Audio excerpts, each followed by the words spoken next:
Já deves saber alguma coisa daquilo que nós Sim, estamos sei alguma coisa, mas agora. se me reavivares a memória, eu Vou agradeço. reavivar. Então, nós temos um projeto que se chama Marca d'Água, que a ideia é uma proposta de um laboratório de cidadania para o Centro Histórico.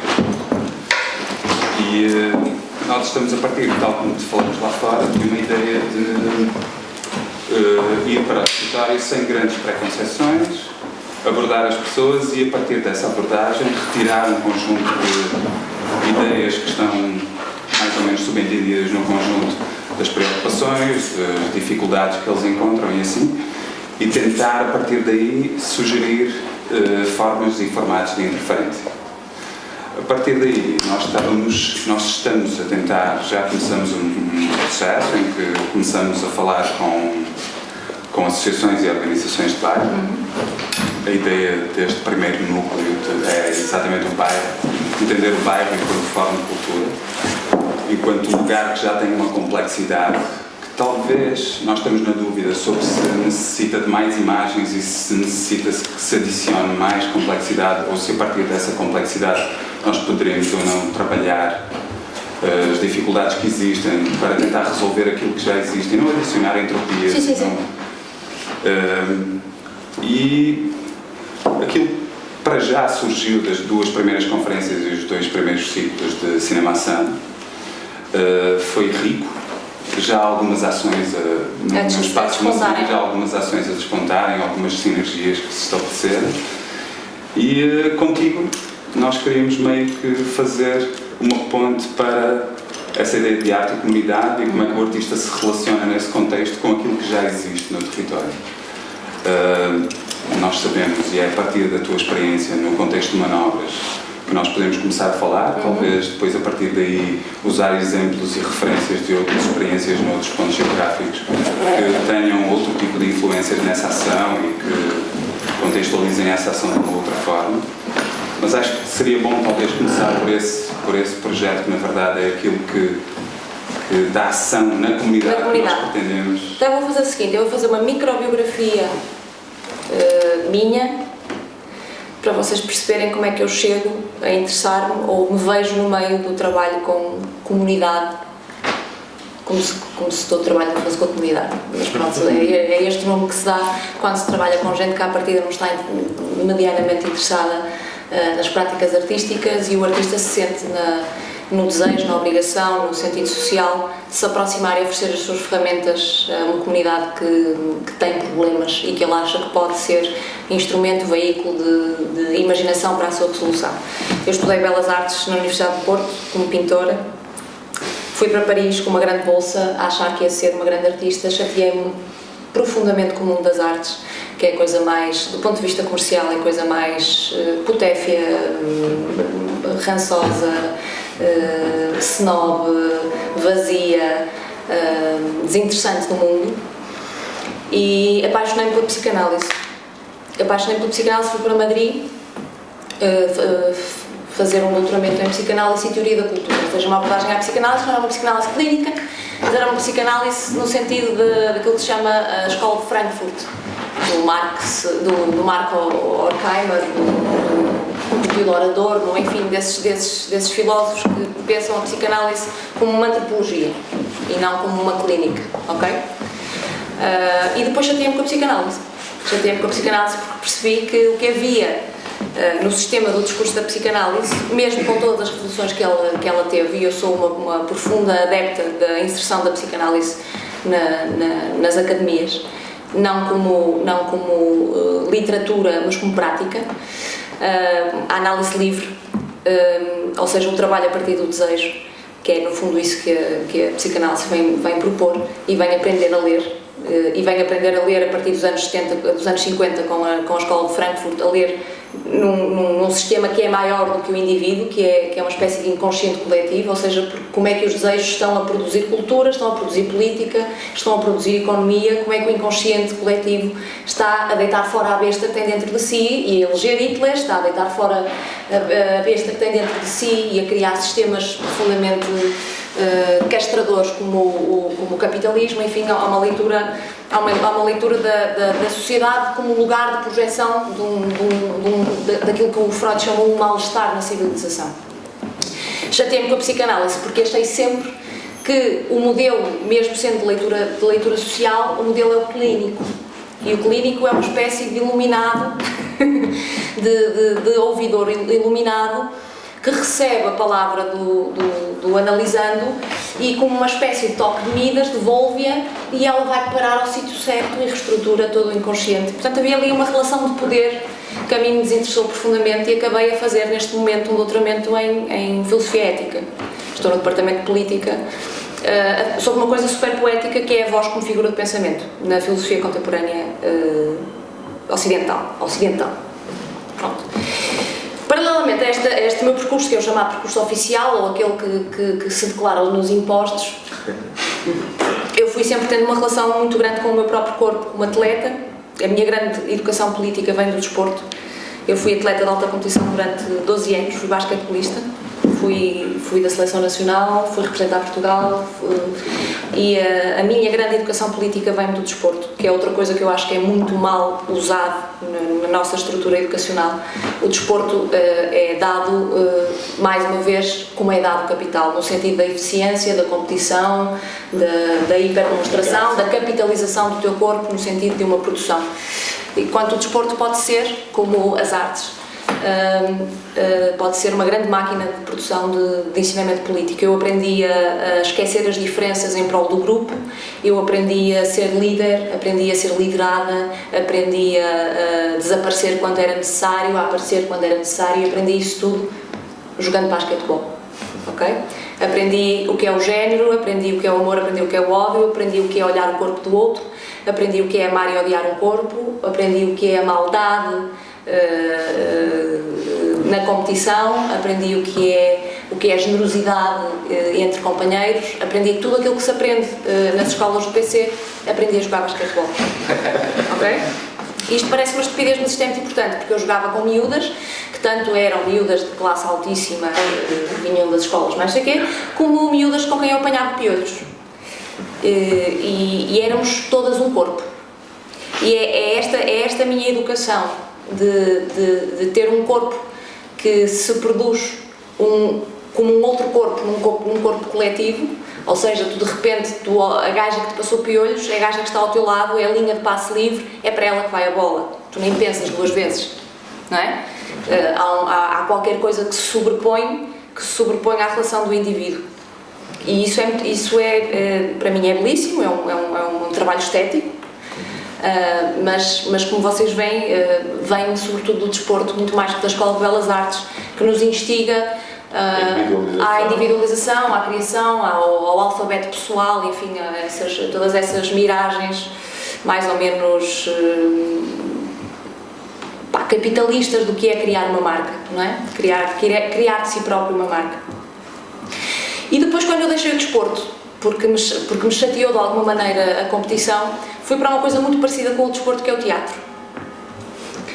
E no teatro continuei a perceber coisas muito parecidas como estas. O que é ter um corpo que está ao serviço de outros corpos, o que é ter um corpo que tem que desaparecer muitas vezes para fazer aparecer o corpo do outro, o que é ter uma palavra que tem que ser dita num determinado momento para acionar determinada coisa, enfim, encontrar o seu lugar no grupo, ser parte da máquina do grupo, perceber o que é o conflito e que energia vem do conflito e o que é que se pode gerar a partir do conflito de corpos que são antagónicos, que são com biografias diferentes, com desejos diferentes, o que é que acontece no confronto desses desejos todos para a produção de qualquer coisa que é maior do que nós, que é aquilo que se chama o resultado final.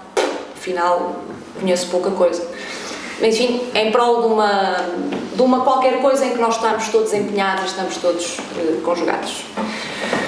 E, portanto, foi assim que naturalmente, ou nesta segunda natureza, que era a minha, paralela à vida oficial, eu me vi metida no chamado trabalho com a comunidade. Muito especificamente, eu já tinha feito algumas pequenas experiências em Serralves, aqui e ali, de serviços educativos. Eu trabalhei em muitos serviços educativos na Espanha, no Museu de Arte Abstrato de Cuenca, na Fundação Juan Mas, que é uma espécie de grande Gulbenkian que pertence ao Opus Dei. Portanto, eu tinha muita experiência de serviço educativo. E quando venho para o Porto está este plano de manobras. E eu andei na escola, sempre na escola pública, e andei na escola preparatória, numa escola muito específica da cidade, que é a Pires de Lima, que apanha toda a malta da Sé, do bairro da Sé. E portanto eu tinha uma relação, da minha própria relação com a cidade, com os manfias todos da cidade, que são do bairro da Sé, que eram meus amigos, e que agora já tinham filhos, e que são traficantes, e que agora têm filhos.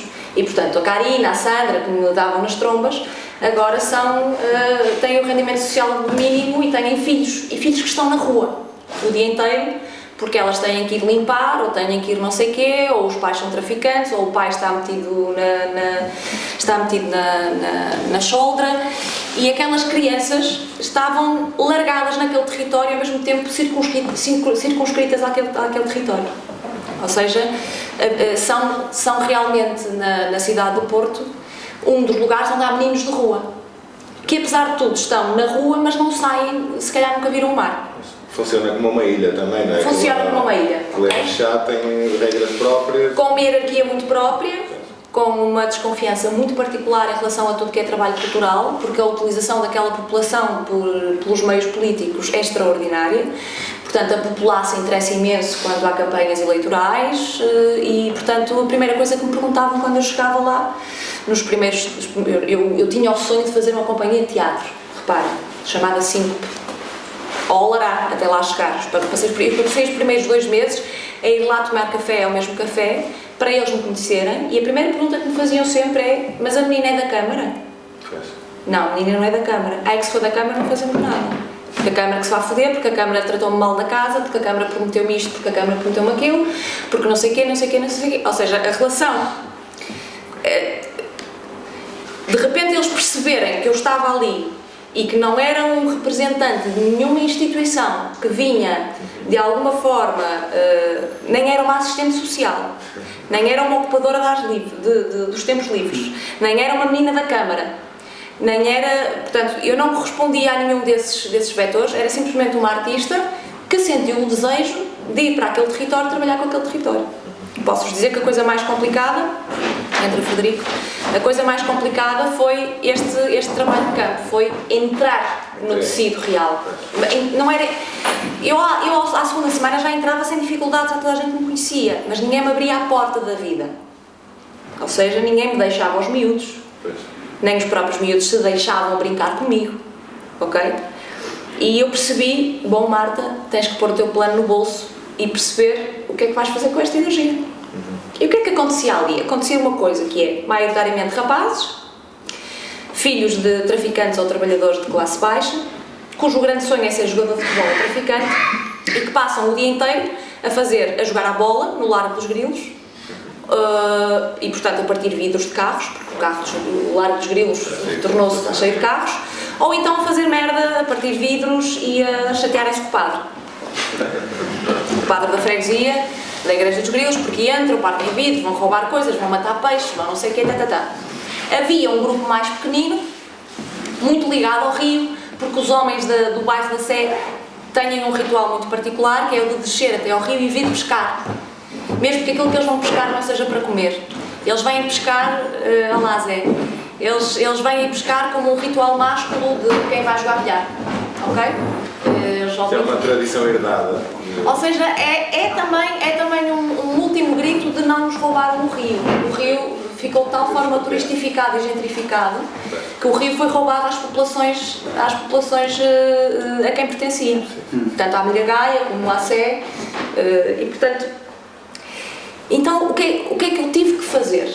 Eu tive que dizer: eu só consigo chegar a estes miúdos, chegar sequer a conhecê-los e a auscultar dos seus desejos, se entrar no jogo deles. E portanto a primeira coisa que eu fiz foi dizer: pessoal, e se nós fizéssemos aqui um jogo de futebol a sério? Mas a sério como? A sério, com camisolas, com apresentação, com claque, com entrevistas no fim. Epá, bestial. Portanto, a primeira coisa que nós fizemos foi pegar naquilo que já lá estava, ir ao imaginário deles, pegar naquilo que já lá estava e explicar-lhes que naquilo que eles estavam a fazer já estava teatro. E foi um dia esgotante, foi um dia de muita alegria em que nós construímos, em conjunto construímos uma série de taças em papel pintado a spray prateado e dourado, bota de ouro, a taça de ouro, o guarda-redes de ouro, o baliza de ouro, o não sei que de ouro, não sei que de prata. Fizemos dois tipos de camisolas em papel, fizemos uma apresentação pública, uma chamada, ou seja, tudo aquilo que era a performatividade de um jogo de futebol, que é, e agora com a camisola número 10, Francisco, e agora no meio flanco, o Ruben, não sei o quê. Toda essa teatralidade inerente ao futebol foi a primeira coisa que eu consegui fazer com eles ao fim de 2 meses. Uau. Ok? E perguntei-lhes, e se a gente gravasse isto, como para transmitir em direto? Espetacular, ok? Vem a câmara. Tu estiveste sempre sozinha até lá? Sempre sozinha. Ok. Eu tinha depois uma pessoa do teatro, que é a Tânia Diniz, que é atriz, e tinha uma equipa de filmagem, que são os Riot, que vinha quando eu pressentia que ia ser um bom dia de recolha de material, ok? Eles estavam sempre muito disponíveis e a existência... O que aconteceu ali foi muito bonito, porque foi, quase se pode dizer, uma tomada de consciência de um material latente, que eles tomaram consciência da teatralidade implícita no desejo deles de ser futebolistas. Eles depois fizeram as filas, cruzaram-se, trocaram bandeiras, cumprimentaram o árbitro, tiraram a moeda ao ar, no fim deram entrevistas, eu fiz entrevistas, convidaram as pessoas para vir ali ao grande estado de Santa Ana, quer dizer, houve toda uma efabulação, uma construção de desejo à volta desse desejo de ser futebolista, que foi a minha possibilidade de entrar no mundo de desejo deles. A partir daí eu consegui ter um espaço. Só os conquistaste, de alguma forma. Ou passaram a confiar em ti, no fundo. No fundo, eles perceberam que aquilo que eu tinha para lhes dar era empoderador, era divertido, era facilitador do desejo que eles traziam, e não era uma imposição de um desejo sobre os corpos deles para qualquer outra coisa que eles não quisessem. Não estavas a roubar nada. Não estava a roubar nada. Estava a potenciar, ou seja, eu de repente tinha os instrumentos, porque sabia fazer recortes, porque sabia fazer camisolas, porque sabia fazer de conta que era entrevistadora, porque tinha um amigo que tinha uma câmara, porque sabia maquilhar, porque sabia como é que se chama, sabia como é que se fazem os relatos, ou seja, eu tinha todos esses skills. Que foi o que o teatro e as belas artes me deram, ensinaram-me a fazer recortes, para fazer as taças, a pôr sprays e não sei o quê, quer dizer, os instrumentos das belas artes permitiram que aquele jogo de futebol fosse qualquer coisa mais do que um jogo de futebol. Mais ensinado. Ok? E foi a primeira coisa que eu consegui fazer com eles e demorei 2 meses. Supostamente ao fim de 2 meses eu já devia estar em ensaios para a peça final. Obviamente que nestes momentos tu tens de tomar postura e perante quem te dá o dinheiro dizer assim ao meu amigo, vá-se foder. Com os seus desejozinhos de produtividade. Você, se quer trabalho com a comunidade, não pode estar à espera de uma peça do São Luís. Pois, e não se pode pensar A ideia de eficácia, a ideia do que é um produto esteticamente acabado, é um desejo de quem te dá o capital. E aí, tu como mediador entre o capital e a comunidade, tu tens que fazer o fim capé, dizer, meus amigos, calma aí, que isto não é tudo estrada. Ok? Tens que defender a comunidade. Aí também depois há ou estás com o capital ou estás com a comunidade. Mas aí tens que bater o pé. Claro. Tens que bater o pé e tens que fazer, se calhar, até uma pedagogia de baixo para cima. Sim. Dizer, aquilo que vocês esperam ver é um problema vosso. Das vossas expectativas. Não se faz trabalho com a comunidade com expectativas sem conhecer a comunidade. Claro. Pronto. E esta é a primeira coisa que Nem com o mesmo tipo de calendário que se faria num contexto de malta mais inserida nas linguagens, não é? Aquilo nem sequer era um grupo de teatro amador. Claro. Sim, estás a começar do zero. Mas antes de avançar, tocaste aí, porque há aí um aspecto que talvez seja interessante, que é, tu falaste de ter estudado lá, não é? Uhum. E depois há aí uma série de condições que são intransferíveis e que são tuas, na verdade. Claro. Que é a questão do desporto, que tu tocaste, a questão do teatro. Uhum. E tem também essa relação que tu criaste com a psicanálise e com o método e a questão de alguém que vive num laboratório que se relaciona com alguém de uma forma bem específica. como é que é essa dinâmica no território? Porque estás a falar de uma coisa que demorou 2 meses e que para nós aqui do ponto de vista discursivo é meio abstrato, não é? Claro. Mas seria transferível para outra pessoa qualquer que viesse, Não, que chegasse ao território, as qualidades e as características que tu reúnes nesse percurso que foste detalhando? Tu sentes que não, elas serviam como argumento e ferramentas para... Vamos lá ver, os instrumentos para e os recursos são transmutáveis.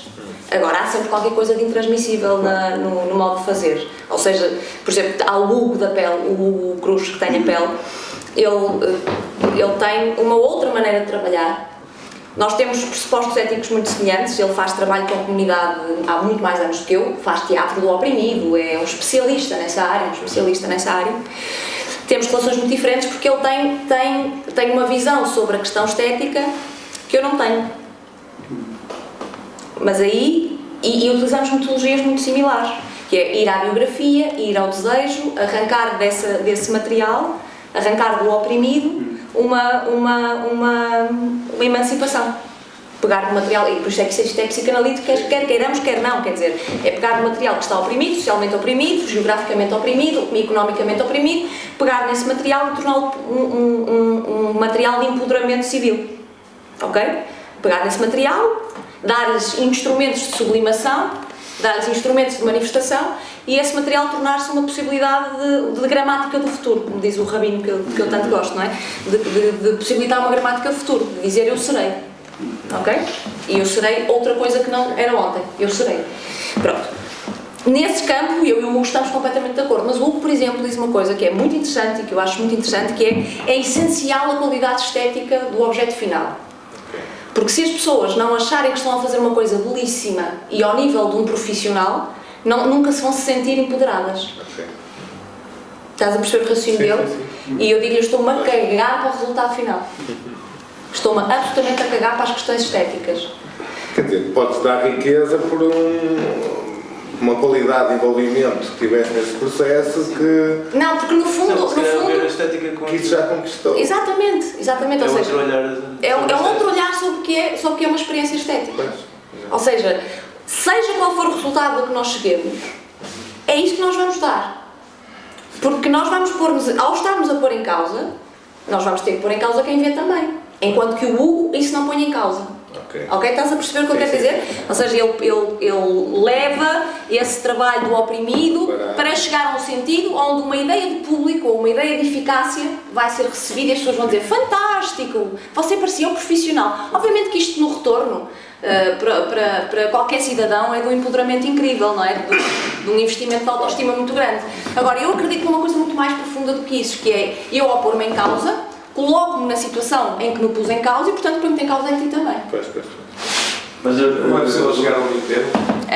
Claro. Fazer hipóteses no sentido de não necessariamente forçar características que, digamos, as pessoas da comunidade têm, ou seja, agora vou fazer um curso de teatro, preciso ter uma discussão profissional, mas com os cursos conheço, porque eu sou um criador inacreditável.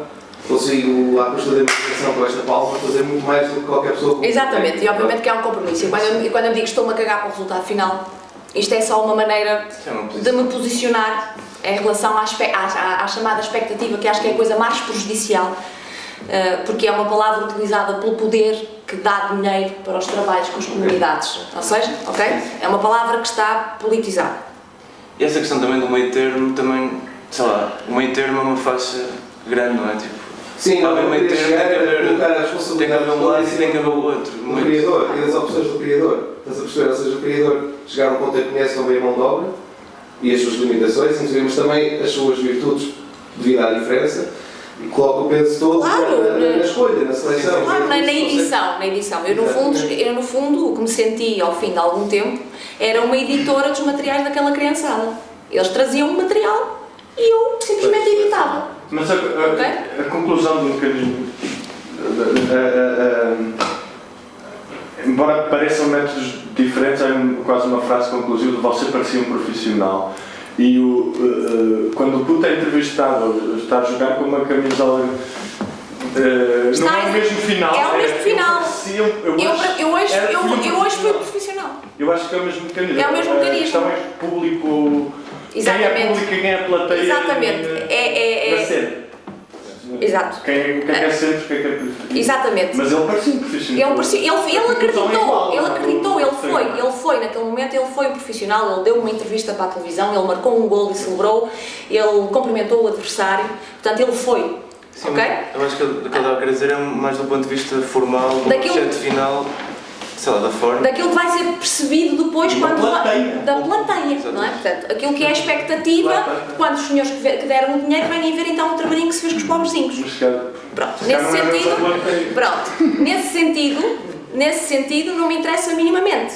Quero que os senhores que deram o dinheiro vão apanhar nele, com todas as palavras, porque eles não estão a dar dinheiro, eles estão a devolver um dinheiro que é nosso. Ok? Eles estão ao nosso serviço. Portanto, eles não podem vir com... Ou seja, podem vir com expectativas, mas não é com elas frustradas para casa.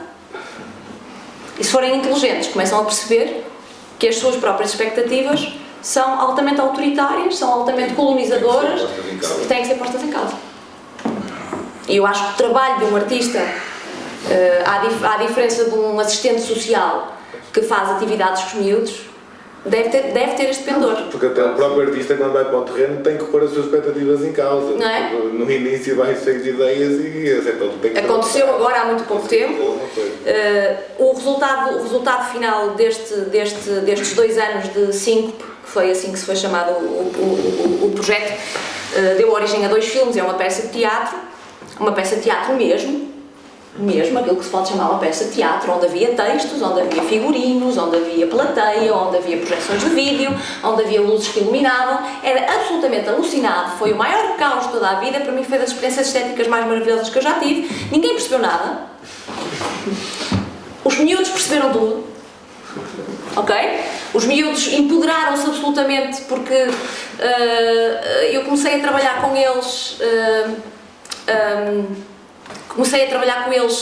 a descrição da cidade a partir do sítio onde eles viviam e comecei a trabalhar com eles uma coisa que eles não sabiam, mas que eram as cidades invisíveis do Calvino e as cidades imaginárias do Goulart. Eles não sabiam, nem precisavam de saber. Em que eu só lhes perguntei, olha lá, e se isto pudesse mudar, como é que isto mudava?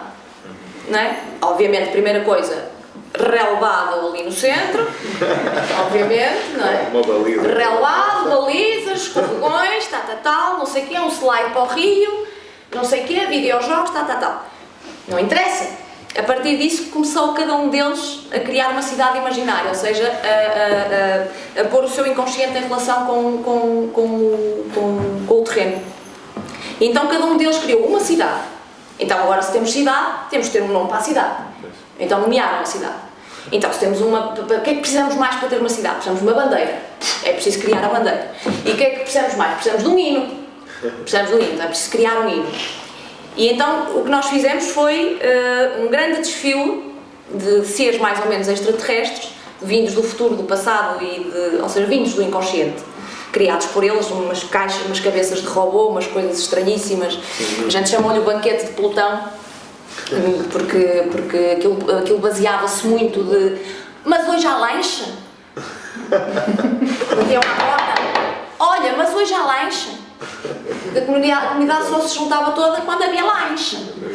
Portanto, o lanche era possivelmente o momento de congregação política mais importante do trabalho com a comunidade. Okay? E depois não é só isso. E depois o estar no terreno muito tempo, viver praticamente no terreno, não é transformar-me num deles, que eles sabem que eu não sou dali, mas transformar-me num aliado deles. Faz com que tu te transformes num aliado também dos pais deles. Ok? Isto depois também é uma questão muito complexa. Eu, se não tivesse a Nanda, que é uma pessoa que toda a gente que anda no Porto conhece, que é 5 euros, é 5 euros, que vende em Santa Catarina. Se não fosse a Nanda, já tinha sido escorraçada várias vezes, tinha sido roubada, tinha sido isto, tinha sido aquilo, tinha sido aquilo outro. A Nanda conseguiu a chave tinha a chave do salão de treinos, e tivesse lá o chefe, não tivesse lá os chefes, a chavalada ia para lá. Ela é que mandava naquilo. Ela é que lavava com lixívia, ela é que fazia os banquetes, é que fazia os bolos de aniversário, é que dava chapadas nos putos quando eles se portavam mal. Portanto, eu de repente ganhei uma aliada, absolutamente essencial, que lhes ia ao focinho, que lhes dava de comer, não sei o quê. Porque a linguagem é esta. Claro. E vocês depois percebem, quando vocês... Por isso é que eu falava há bocado em psicogeografia. Tu quando vives na Sé, tu quando entras nos quartos dos miúdos, tu percebes a profunda claustrofobia e a relação medieval que há entre corpo e território. Ok? Aquilo é tudo beco escondido. A cabeça deles funciona assim. Beco escondido, não é por aí, é por aqui. Eles vêm dali, eu fujo mesmo por aqui. Mas não tenho espaço, portanto, assobio. Encontro maneiras de expandir o meu espaço. Com o quê? Com violência. Arrebento, invado. Ok? Aquilo é um território profundamente medieval. E aquelas criaturas, inconscientemente, são contaminadas pelaquela forma labiríntica de habitar. E aquelas cabeças funcionam assim. É o reco, o escondo, não sei o quê, eu estou aqui, o outro está ali na esquina, né? É o esquema, é o sobe, é o assobia, é o está não sei o quê, é o deixou a janela de fora, é o deixou a toalha estar, não deixou a toalha não estar. Quer dizer, há toda uma codificação que é profundamente medieval. As questões da visibilidade, não é? E os corpos comportam-se como o território deixa. E se calhar até daí, sendo esses baixos já estão atrofiados, essa relação de espaço, quis obrigar a viver muito mais a rua, não é? Tipo... E há confrontação, é impossível tu não teres confrontação. Tu tens umas construções de merda, tens um gajo ao lado que dá um ronco, que dá um peido, cai um prato, acordas. Portanto, o outro está em tua casa assim ou assim. Claro. Sim, conhecem-se mais que aquilo. Portanto, o confronto é lei. Não há medo do confronto. O confronto é lei. Aliás, se não houver confronto é para alguma coisa estranha. Sim. Porque o confronto é lei. O confronto é a mediação. Violento é o Juncker que quer ser presidente da Comissão Europeia. Isso é que é violento. Violento é o caralho do Putin está a fazer na Ucrânia. Violento é o que os serviços... Sim, ali vai-se resolvendo, não é? Ali vai-se resolvendo. Ali são os corpos em confronto. É duro, mas vai-se resolvendo. É assim. É assim. Exato. É assim. E tu... Claro, se vais com uma linguagem académica de vamos hoje trabalhar a respiração, vamos hoje trabalhar não sei o quê, vamos hoje trabalhar não sei o quantos, levas tango a seguido, porque os gajos são finários, sabem mais que tu, São finários. Eu tinha um que era mochileiro do pai, o pai era traficante e ele é que levava a mochila, e no dia a seguir vinha umas Nikes de 100 euros, sem dinheiro para pagar o almoço na escola, mas com umas Nikes de 100 euros, não é? Que se viravam para mim e perguntavam, olha lá, mas tu és professora? Sou. E não tens carro? Não. Tens carro? Não. Mas porquê? Porque não quero. Não queres? Ei, olha lá. És mesmo estúpida. Eu, pois sou um bocado estúpida. Mas estúpida é diferente. Ei, olha lá, mas não ganhas? Não ganhas para ti? Ganham. Então mas não compras um carro? Porque não quero. Não percebi. E para eles mudou-lhes a vida, dizer assim, fogo, uma gaja que não quer ter carro, nunca tinha conhecido nenhuma. Ou não querer televisão, ou essas coisas Não para quero, ele é essencial. não quero. Marta, só uma pergunta. Sim. Agora, essa questão, esse ponto é importante, acho que mudou-lhes a vida. Ou seja, para eles, o que é que fica dessa experiência? Fica assim, oh Marta, sabes uma coisa? Fiz um caderno novo de designs, podias cá viver? Sério? Olha, o Nandinho vai fazer anos, porquê é que não passas aqui? Olha, vi-te na televisão, gostei tanto. Está criada a familiaridade, não é? E eles mudaram a vida a mim. Certo. Então, para nós também nos interessa isso. Tu estás a fazer uma descrição de um conjunto de expectativas que foram superadas ou não Eles interessa. mudaram a vida a mim. Mas essas expectativas de base que tu levavas, Eles mudaram a vida a elas mim. entraram em conflito com tudo isto. Com tudo isto, O que é que tu levavas antes? Eu levava uma ideia muito clara, que é eu ser capaz de dominar estes corpos, através de uma série de estratégias que eu conheço do teatro, e por cima eles são muito ativos, eu vou dominá-los, vou pô-los a fazer coisas que vou chamar teatro. Raspinho, raspou-se, que eles não se deixam dominar. Ok?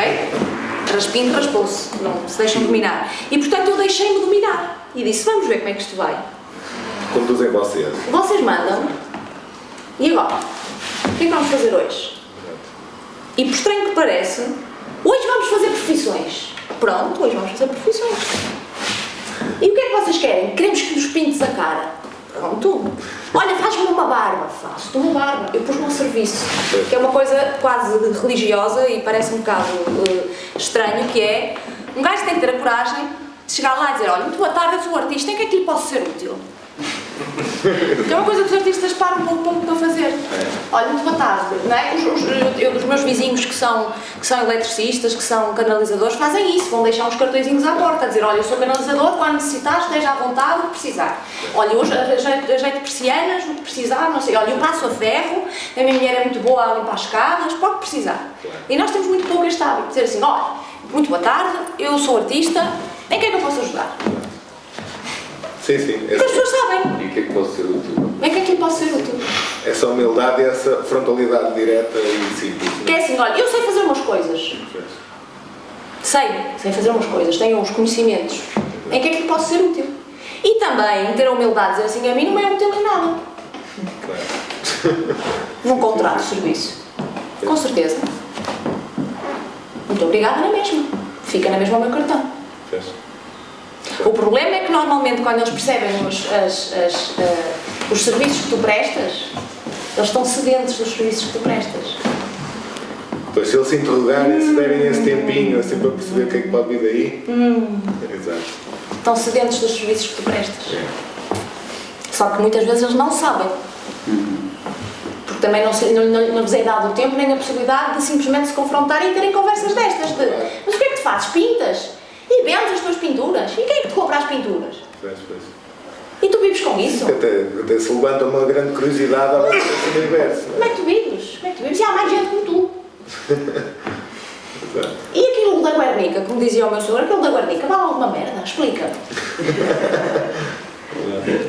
E tu tens que explicar. Claro. Tens que explicar. É por isso que tu estás ali. E diz, olha, na Guernica não te explico hoje, mas vamos fazer a primeira lição. Que é, por exemplo, porque é que hoje escolheste essas calças e essa camisola? Exato. Porque gosto. Mas gostas porque tinhas outras. Mas achei que ficava bem com o outro. Então já é um critério. Claro. Então te escolheste. Porque é que compraste esta camisola e não compraste outra? Porque gosto mais desta. E gostas mais dessa porquê? Porque é vermelha.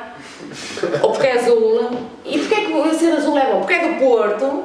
Então já tens um critério estético. Já se começa a juntar as peças. E como diz o meu sogro, já me arrabaste. Ok? Quando começas Já começam a dar as respostas que tu queres, não é? põem-se eles próprios, ou seja, se tu lhe devolveres, e nesse sentido é que eu acho que a psicanálise é interessante, que é devolver-te a pergunta como pergunta. No fundo, vamos tratar como perfeitos idiotas. Ok? É devolver-te a pergunta como pergunta.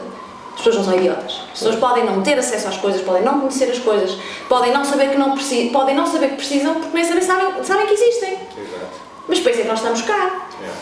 Não é? Tipo, as pessoas são as primeiras que não se mexem para lutar pelos seus direitos. Olha lá, muitas delas nem sabem como é que hão de fazer para lutar pelos seus direitos. Não é por causa disso que eu não me vou levantar e lutar pelos direitos delas. Sim. Os ciganos são os primeiros a não querer rendimento social de inserção. Já lhes perguntaste porquê? Já lhes perguntaste o que é que implica do ponto de vista do controle social eles terem o rendimento social? Já lhe perguntaste se eles estão dispostos a vender mais isso ao Estado? Um povo que sempre viveu nómadamente e a quem é imposto nas cidades viver mediante um modelo ortogonal, vertical. Quer dizer, alguém lhes perguntou. Claro, isto depois há um certo improviso, não é? Marta, outras experiências? Experiências mais clean, mais limpas. Por exemplo, há pouco tempo fizemos um trabalho com o bairro da Bolsa, no âmbito do Projeto SAL. O Projeto SAL, vocês sabem, era o Serviço Ambulatório de Apoio Local, criado pelo Nuno Portas quando foi Ministro do Urbanismo, logo a seguir ao 25 de Abril. Criou uma coisa extraordinária que ele tinha visto na América Latina, que era chegar ao pé dos bairros de lata, pessoas que não tinham casa, havia 60 mil famílias sem casa, e ele chegou à beira dessas famílias e disse: olha, o Estado dá-vos o arquiteto e dá-vos o cimento, o material, e vocês têm que se organizar para arranjar a mão de obra. Então tudo aquilo que nós conhecemos hoje como cooperativas, associações de moradores, não sei o quê, são criadas por este impulso do Sr. Nuno Portas, que por um milagre esteve no governo e passado 2 anos obviamente saiu dali, porque entre lutas da UDP, da CGTP, da não sei quantas, dos marxistas, dos não sei quantos, cada núcleo era pessoa, aquilo tornou-se um campo de guerra e aquilo que era essencial, que era as pessoas terem habitação, ficou relegado para segundo lugar. Com algumas conquistas muito importantes.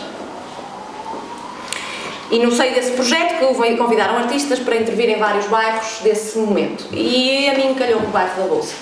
E o bairro da Bolsa é muito interessante porque ele foi criado, ali era um bairro de lado, foi criado pelo nosso querido Cisa quando era um jovem sairinho da faculdade, sobre uns terrenos que foram expropriados e oferecidos à comunidade. Ali criou-se uma cooperativa.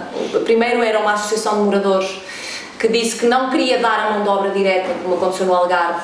No Algarve houve mesmo moradores a construírem a própria casa. Neste caso eles conseguiram reunir fundos para contratar os trabalhadores. Houve uma discussão muito interessante à volta daquele bairro, que neste momento é um bairro completamente chique, que é uma coisa muito bonita, não é? É um bairro que agora está...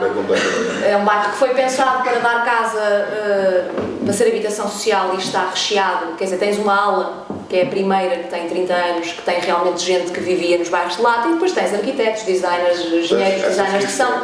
Tem só a ver com a ressonância do arquiteto. Cisa Vieira, né? Tem a ver com uma outra coisa que foi, por causa dos cortes orçamentais consecutivos ao longo de 20 anos do governo para o projeto ser concluído, a luta para construir os outros blocos demorou demasiado tempo e, portanto, os filhos daquelas pessoas e aquelas próprias pessoas que estavam na cooperativa, entretanto, já tinham sido colocadas noutros bairros, já tinham comprado casa noutras cooperativas, No entanto, fez-se fim-capé para o bairro ser terminado. E o bairro foi terminado, para isso fez-se uma cooperativa.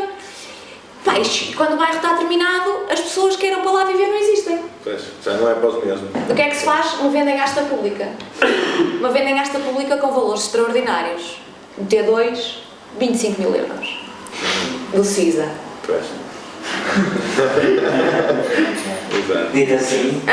Dito assim. Obviamente, o que é que aconteceu? Tiveste uma fila à porta de arquitetos, de meninos bem, a dormirem à porta da Câmara Municipal e da Junta de Freguesia à espera que o leilão abrisse. E, portanto, chegas ali ao território que tens o Sr. Cardoso, que é o Tinhoso, que está lá desde os anos 60 e que vivia, era uma casa de banho para 5 e teve que mandar, telefonou ao CISA a dizer ao CISA, tens que botar aqui umas janelas porque a gente não tem onde pôr as cebolas, e trata ao CISA por tu e diz ao CISA, isto tens que vir aqui porque aqui há um problema, porque entra-nos água, pois isto é muito bonito ter a porta aberta, mas vais ter que botar aqui uns portões, porque vêm para aqui os cães cagam tudo, vêm para aqui os máfias da droga, metem-se aqui na porta, pronto.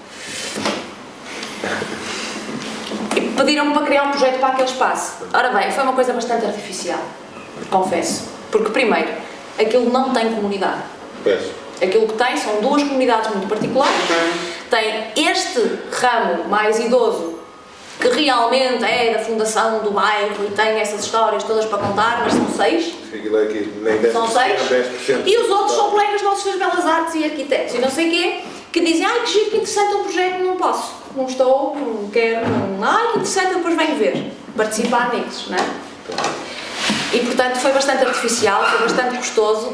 Eu cheguei a uma altura que deleguei o trabalho, foi a primeira vez que fiz isso, ou seja, delineei, porque no fundo acabou por ser uma espécie de orquestra, em que era o próprio bairro, a partir dos gestos do cotidiano, das pessoas que aceitaram, e essa foi a grande luta, consegui ter gente que desse 10 minutos por dia para ensaiar uma cena, que era entrar em casa, ligar a luz, ligar o aspirador, ligar o rádio e depois desligar tudo quando o outro dissesse. Pronto, era uma sucessão em 3 atos de ações deste género, de portas que abrem, portas que fecham, luzes que acendem, que apagam, gente que vem aspirar as árvores, gente que liga todo ao mesmo tempo os rádios, os que são músicos ligam as guitarras, pronto, mais ou menos coreografado. Não fiquei de todo contente com o resultado final, não fiquei completamente descontente,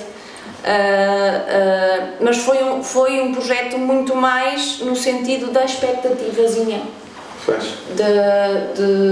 esse bairro também simbolicamente representa o sal, mas já não é o sal. Já não é o melhor. E eu própria cheguei a um momento em que percebi que não ia fazer o que desejava.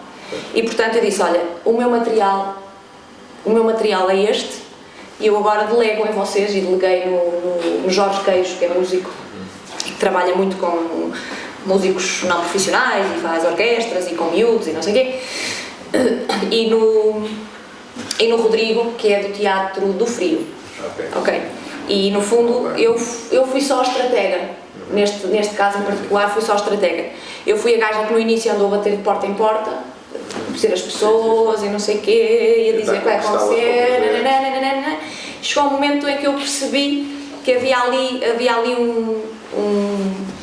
uma não existência de comunidade, que não ia permitir fazer um trabalho de real transformação como eu desejava, e portanto, já que a coisa ia ficar no nível do cosmético, eu deleguei, entreguei a partitura. Pronto. Posso-vos dizer também que não tenho o mínimo sentimento de revolta em relação a isso, porque o orçamento para o projeto todo eram 1000 euros. E portanto, o valor do trabalho, não é o valor do trabalho. É o valor do trabalho. É um projeto de serralvos, um projeto de sal, e não sei o quê, eram 1000 euros. É tudo letra. Isso é normalmente a existência da arte ou da cultura em Portugal. Normalmente querem constantemente socorrer-se. Percebes? E não necessariamente, não é? Porque se eu sentisse, ok, isto é difícil, aqui não há comunidade, mas se me dissessem assim, tens 5000 euros, ou seja, não precisas de trabalhar durante 5 meses. Eu estava aos 5 meses ali todos os dias e, caralho, fundava eu a comunidade. Ok? Mas uma pessoa olha para as condições e diz, vocês estão-me a usar, eu estou a ser usada. Só me usam até aqui. Com licença. O artista enquanto criador de comunidade, isso é muito interessante, porque no fundo é mesmo quando tu estás num determinado território em que já há articulações e que se sente uma comunidade, o artista pode criar outras comunidades nesses espaços, ou pode sugerir, ou pode propor. Tens assim exemplos, ou assim, esse aspecto em particular interessa-nos, porque no fundo desenvolver projetos que sejam capazes de criar comunidade anda um bocadinho à volta dos nossos interesses enquanto associação. Não sei se queres abrir um bocadinho o pensamento. Sim, criar e também o que é isso de criar? O que é isso de criar comunidade? Okay. Se queres desenvolver um bocadinho esse... Ora, assim, a partir dessa questão que tu colocas da natureza dos dois projetos, um ser mais estendido no tempo e menos pontual, a questão financeira que tu tocas agora também, acho que isso pode ser interessante. Isso é assim, não há comunidade sem tempo, não há comunidade sem afetos. Não há comunidade sem inimigo comum. Isto é estranho, não é? É verdade. Sem inimigo comum. O inimigo pode não ter cara, mas ele tem que ser criado, ok? Há um filme muito bonito que pode ser um filme para nós vermos um dia destes, que é um filme feito por Jean-Marie Stroh sobre Moisés e Arão.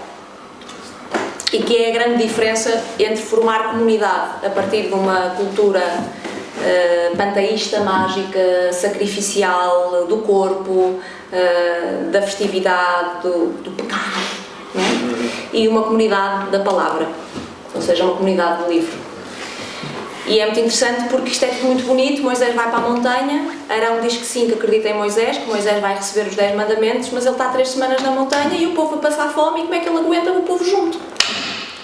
E põe-se o problema a quem realmente, em termos da grande narrativa ocidental, se coloca o problema de fazer comunidade, é o Arão.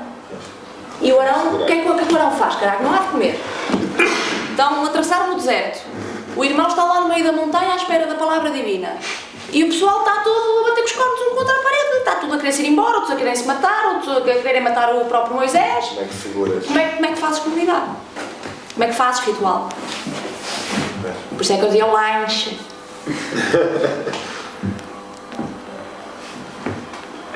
Quem diz um lanche diz o vamos ver um filme, ou eles vêm cá dançar. A criação de ritual. Pá, é exatamente a mesma coisa de uma relação amorosa. A criação de ritual.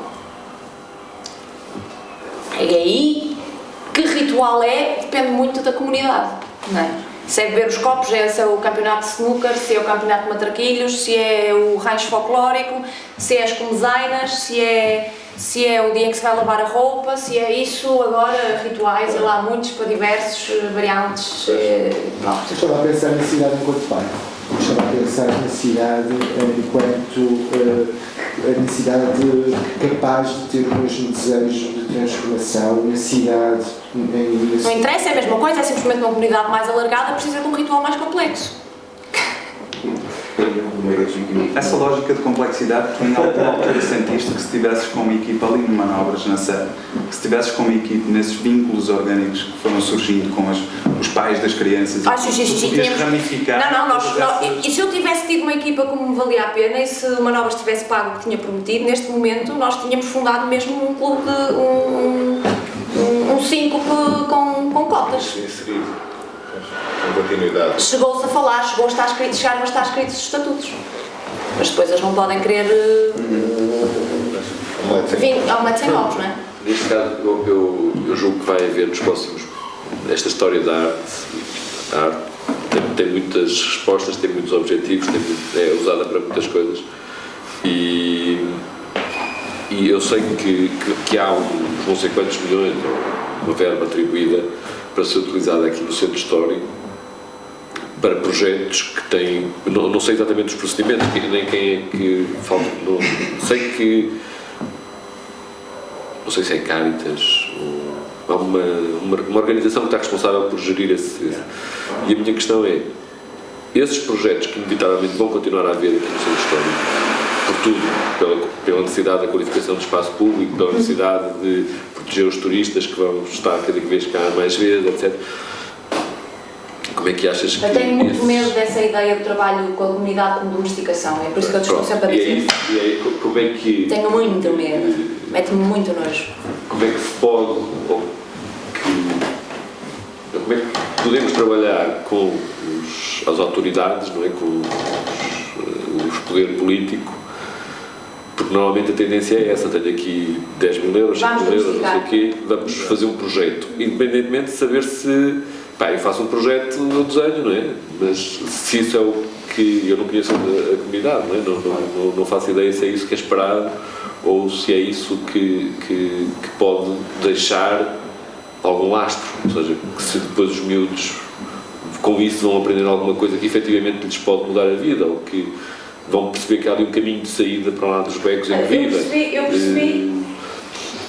Eu percebi uma coisa, é muito importante quem é o artista ou a artista, não como artista, mas como é como cidadão, que está à frente do projeto. Ou seja, tu vais-te meter no imbróglio político. Vais-te meter. E normalmente o poder, e nós deixamos muitas vezes, porque somos apesar de tudo sensíveis à forma, temos um grande paradoxo dentro de nós, que é odiamos a China, mas não há nada mais maravilhoso que passear numa loja de chineses. Alguém que seja realmente transformado para a forma e para a possibilidade da forma, vai para a loja de chineses e diz: eu fazia um trabalho de caraças com esta merda toda, que maravilha, estes objetos todos, ao mesmo tempo que nojo, capital, fora! Não é? Portanto, a nossa sensibilidade enquanto artistas põe-nos num momento esquizofrénico, mas nós temos de ter muito claro que antes de sermos artistas, que é apenas um manancial de ferramentas, nós temos que ser cidadãos politicamente colocados. Porque nós somos muitas vezes usados, e isso acontece muito com os artistas de rua. Eu tenho esta conversa com o Januário à tolada, tenho esta conversa com o Vilos à tolada, que é, eles começam por ser artistas de rua, no risco de serem presos, de serem oprimidos, oferecem-lhes uma galeria, eles vão a correr todos contentes. O capital levanta a perna, zumba! Mas há muitas maneiras de viver, aí é que está, viva os amadores. Viva os amadores. Nesse sentido, viva os amadores. Porque amador é aquele que ama. É aquele que faz por amor. E não faz no sentido da produtividade. Ok? É por isso que eu te digo que é muito importante a formação política de quem está à frente, para além dos seus skills artísticos ou não. Ok? Porque nós somos muitas vezes utilizados, os artistas, como exercício cosmético, diplomático, entre tensões.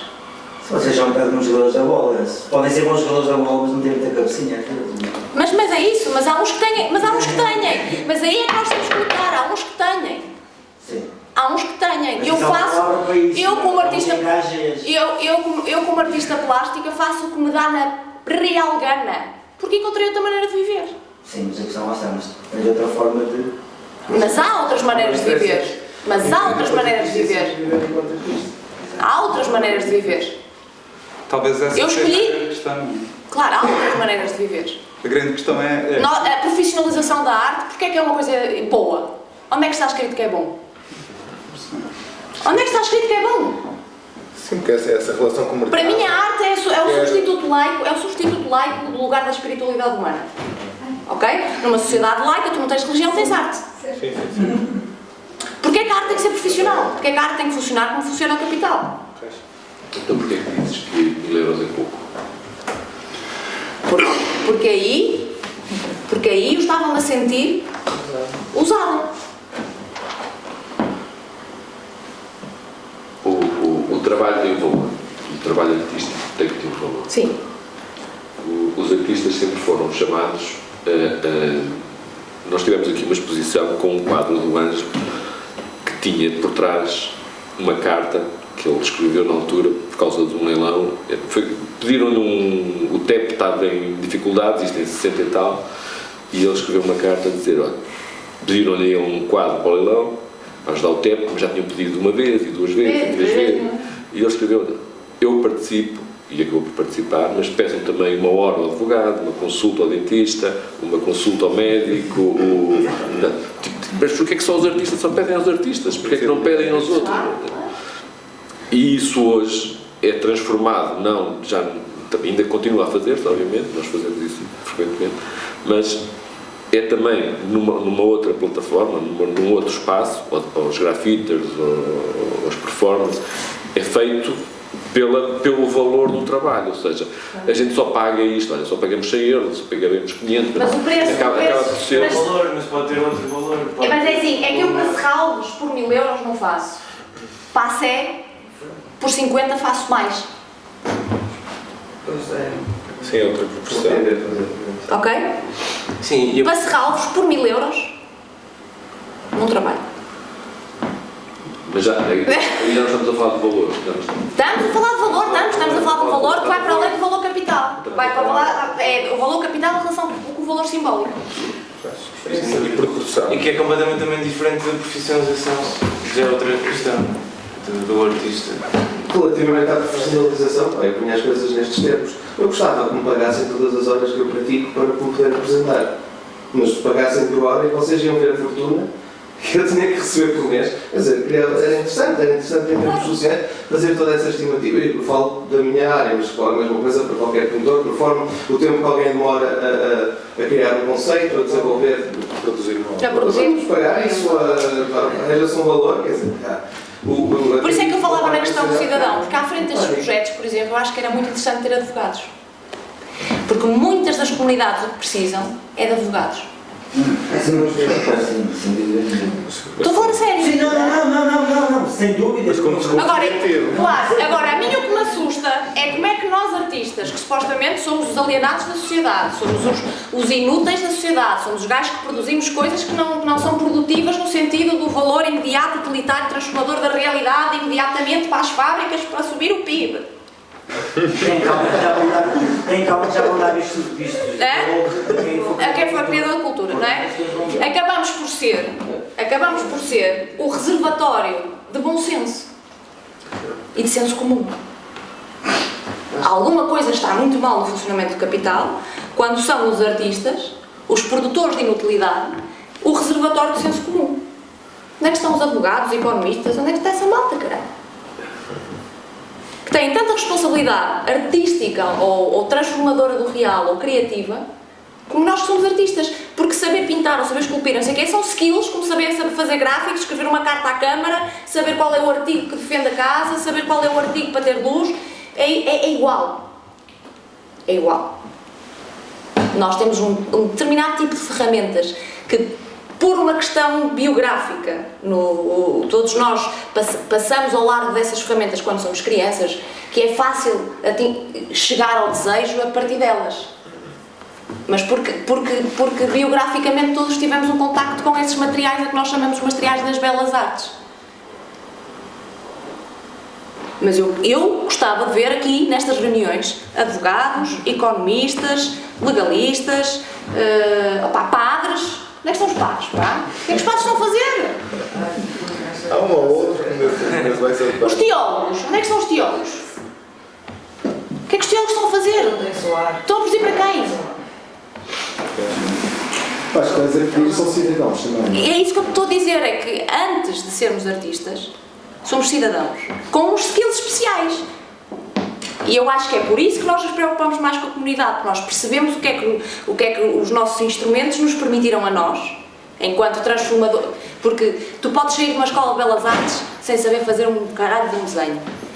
Mas a tua cabeça deu tantas voltas que tu tornaste um observador diferente.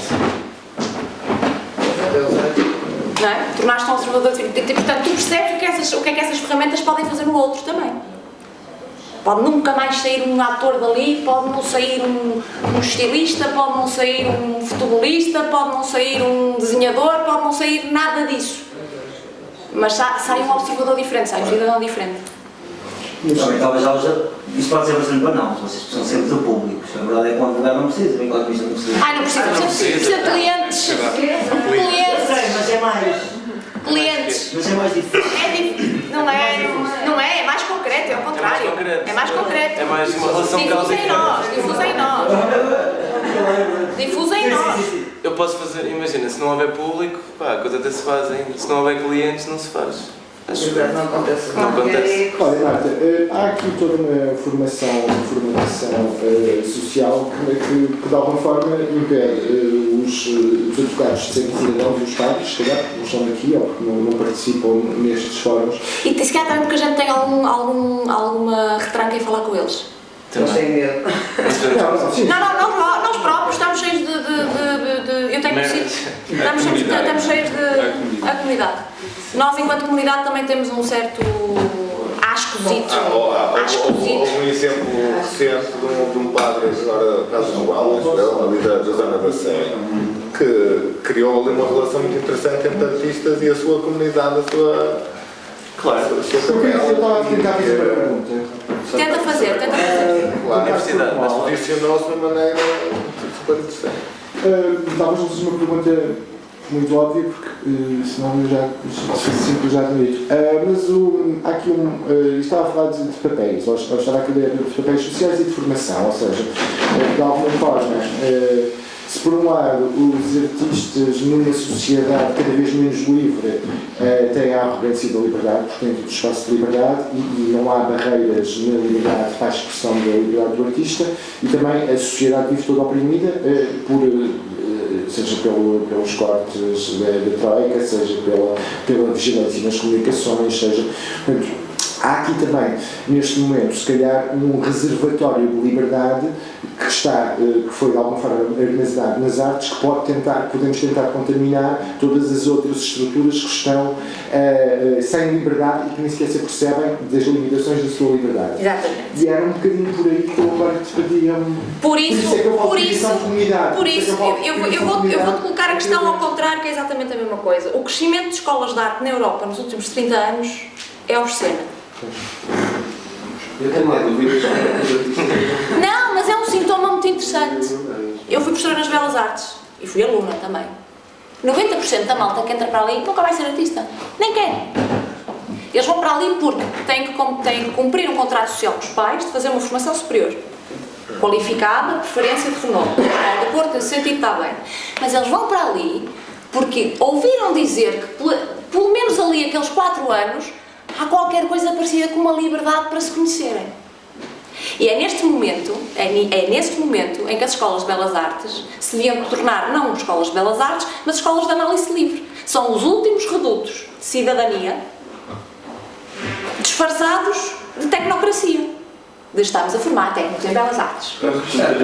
Dança e teatro. Dança e teatro também. É muito parecido. É muito parecido. É muito parecido. E nesse momento, e era a minha posição na escola, e por isso... Muito mais... A minha questão também é como levar este relatório de liberdade para os outros, como fazer um canal direto. Opa, há coisas simples, que é começares a vestir bem, isto parece muito estúpido, começares a vestir bem, começares a aceitar conversares com os betinhos dos economistas, começares a não ter pudor de falar com aquela senhora que vem com uma linha Burberry's. É um jogo. Ok? Tens que... Se queres contaminar, tens que querer ser contaminado. E é isso que muitos de nós não estamos disponíveis. Ok? Sim, portanto, um lado como o outro tem sempre que Temos que se dançar um tango, tem que se dançar um tango. É preciso dois para dançar um tango. E acho que, por estranho que isto possa parecer, há um ditado alemão, que por acaso na verdade é grego.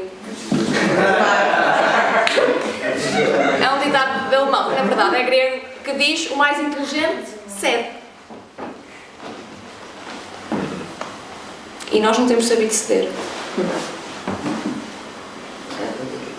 Às vezes é muito complicado. É muito complicado ceder. Esse jogo é muito complicado. Mas ceder não quer dizer perder. Ou tirar-se da ponte. A palavra ceder é muito complicada. Eu gosto mais da palavra judaica e árabe hospitalidade. Que é anda cá, senta aqui, vamos tomar um café os dois. Chantra aqui, vamos conversar. Então você diga lá em que empresa é que trabalha, ai que interessante, e fecharam umas fábricas, foi, ai que pena, e os trabalhadores, é muito caro pagar pensões, pois é, que interessante. Quanto é que o senhor recebe? É um bom salário, que interessante. E o que é que o senhor faz com o seu salário? Gasta nisto e naquilo, que engraçado. E já uma vez olhou para a etiqueta a ver onde é que é fabricado e tal? Pois. Não sabem, não. A questão de saber... Não sabem. Acho que é um exercício de memória. Não sabem. Não sabem. Por putos de 12 anos. Não sabem. Não sabem no sentido em que o saber é sabor. Pois, exatamente. Tem que estar sempre... Explica-me essa. Tem que estar sempre a ser lembrado. Ou seja, está presente, está na boca, está ali, está a ser sentido. Não está lá no... Eles sabem, mas... Sim, isso. É trazer o saber ao sabor. E esse instrumento é que nós temos. É uma maneira inteligente, acho. É trazer o saber ao sabor.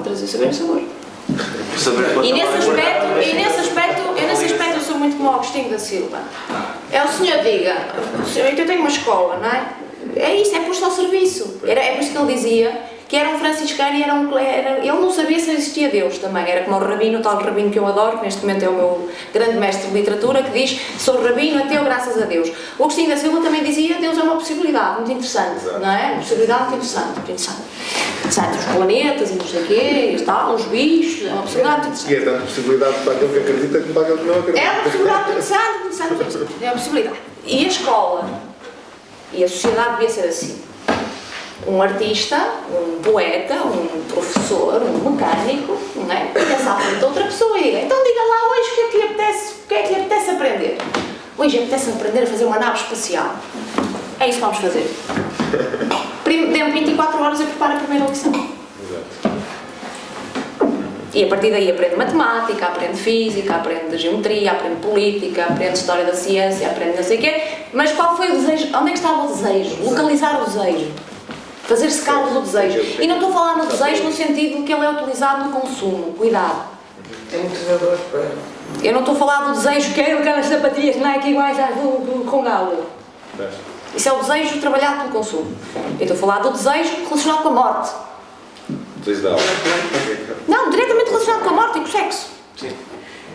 O que é que vais fazer com o teu tempo de vida, caralho? O que é que andas a fazer?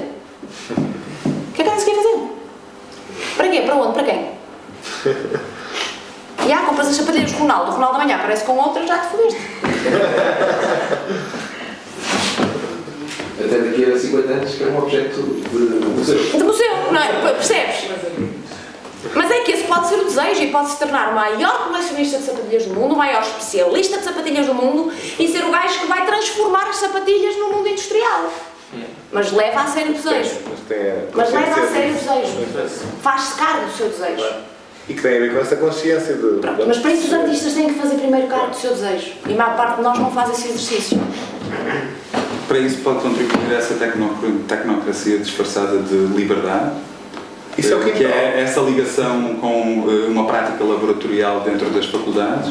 E já agora eu queria recuperar essa história. Tanta gente ali no Manobras a trabalhar e a desenvolver processos e assim.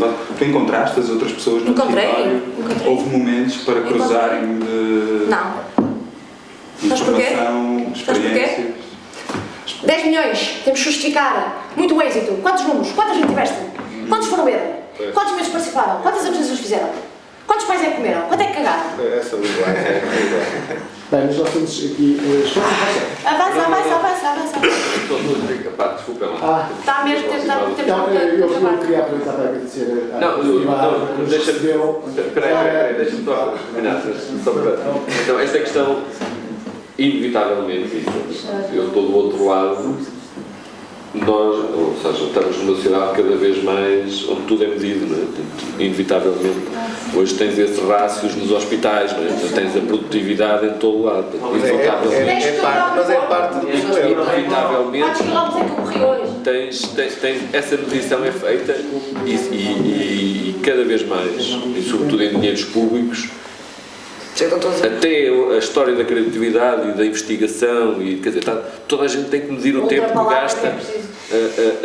Lavar os dedos, que é indústrias criativas. Mas isso não gerará... Dizer qual é a indústria que não é criativa. Quer dizer, um gajo pega num bocado de barro e transforma em tijolo, isto não é uma indústria criativa? Eu sempre disse, tipo, é a coisa mais estúpida que quando eu acabei de estudar, não sabia o que eu queria fazer, mas sabia que não queria ser contabilista. Pronto. A parte onde acabei por ser mais... livre e feliz. Não, ou mais criativo foi quando tive que lidar com contabilidade. Porque, inevitavelmente... Não, isso sempre disse. Ou seja, o tipo... Aliás, ao governo é isso. Não, mas no bom sentido. No bom sentido. Okay, podes também ser criativo naquilo sem fazer... A gente já conheceu o Varoufakis, já sabe se pode ser criativo a sério. Conheceu o Varoufakis. Sim. Aquilo é criatividade pura, pá. É criatividade pura. Não, mas o que eu estou a dizer, alguns dos tipos mais criativos que eu conheci foram comerciantes. Portanto, inevitavelmente, o comércio exige grande criatividade e a sobrevivência, e gerir uma empresa, manter uma empresa. Viver exige criatividade. Mas lá está, tem que haver retóricas aí que ultrapassem esse calculismo do... Nós inevitavelmente estamos metidos em enquadramentos políticos, não é? E nós somos contratados por vocês, nós também sabemos. Não. Ora, também temos que fazer o nosso teatro. Repara, esta cooperativa foi criada há 52 anos. Na altura, ninguém estava a pensar nem em indústrias criativas, mas foi desenhado um modelo de negócio e de sobrevivência que permitiu que vivesse de 52 anos. Hoje, dizem-nos, vocês são uma cooperativa, não sei o quê, mas trabalham nas artes, estão nas indústrias criativas. Quer dizer, e não perguntam a ninguém. O que é que a gente vai dizer? Se mas depois olha, sabes o que é que podes dizer? Vou contestar isso. Não, mas não é isso. Mas repara, se quando quero candidatar a uma verba, tenho que dizer que faço parte das indústrias criativas, não tenho hipótese. Aí é outra conversa, é por isso que eu acho que os advogados, os engenheiros e os produtores deviam vir a estas reuniões. Adorava ter a liberdade para poder dizer que há muitas maneiras de fazer comer um figo. Muitas maneiras. Há 1000 maneiras de fazer comer um figo.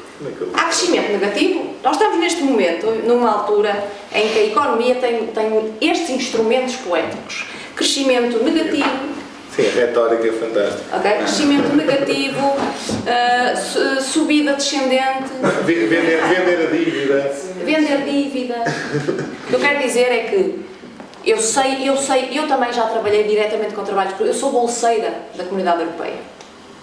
Ou seja, os vossos impostos todos, mais os impostos alemães, mais os impostos franceses, que pagam por estudar, uma coisa que não serve absolutamente para nada, graças a Deus. Ok? Eu vivo com esse dinheiro, eu vivo com os vossos impostos. Eu também sei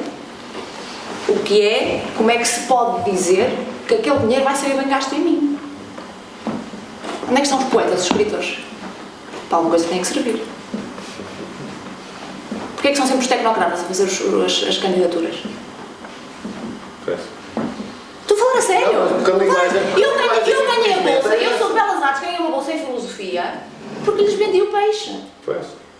E eles comeram. E nem sabem o que comeram. Mas tu tens a noção que é uma linguagem de uma determinada forma, que é o praticado, que é o que é, sim, mas o que é expectante ser recebido naquela frequência, claro. E não outra. Pronto, e das duas uma. Exatamente, e das duas uma. Ou o artista diz assim, eu não tenho skills para isto, vou delegar. Pois. Ou diz, eu tenho um amigo que é escritor. O tecnocrata faz a coisa. O tecnocrata faz a conta, vai fazer o linguajar do típico, vai meter nas gavetas do típico, ou digo, tenho aqui um amigo que é um espetáculo, que é um gajo que escreve maravilhosamente, vou pôr o gajo a escrever os textos da candidatura. Pois. Sim, mas... Porque fazer uma candidatura... Claro. É por isso que eu acho que os artistas e os economistas e os contabilistas e os advogados tinham que estar todos uns com os outros. Todos uns com os outros. Porque a gente fala assim... Por exemplo, vamos fazer um espetáculo. Sou eu que empresto as minhas roupas. Alugueres de figurino, 2.500 euros. Já está justificado. A minha roupa toda junta vale 2.500 euros. Eu empresto. Já temos, não sabíamos, já temos aqui 2.500 euros. Eu não vou querer ordenado e vou dar 15 horas semanais, estamos a falar de 800 euros por mês, durante 6 meses, 6 vezes 8, 38, 4.800 euros. Já vamos para o projeto com 7.000 euros na mão. É ou não é? Sim, mas lá está. Ao mesmo tempo, é esse tipo de funcionamento que atrofia a sociedade em geral. Não atrofia se a gente pegar o boi pelos cornos. Porque quem está do lado de lá da burocracia é gente. Gente que mora em casas e que mora em escritórios. E a gente chega lá e diz: bom dia, olha, não percebi, explique-me. Olha, vou recorrer.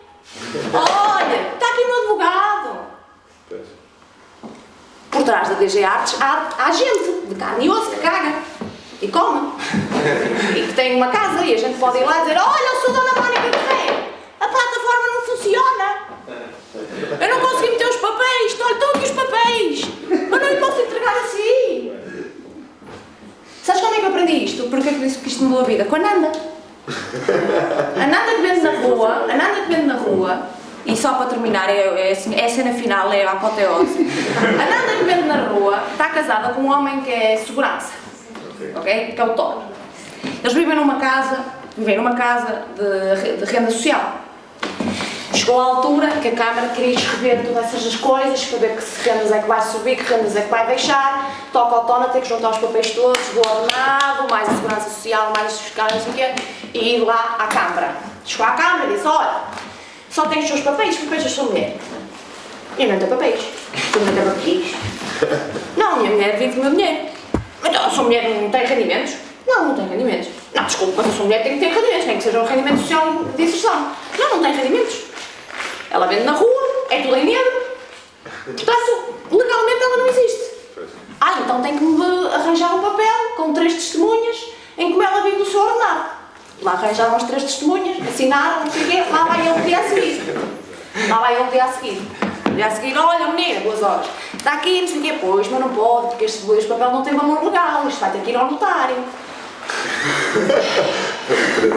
Vem para casa.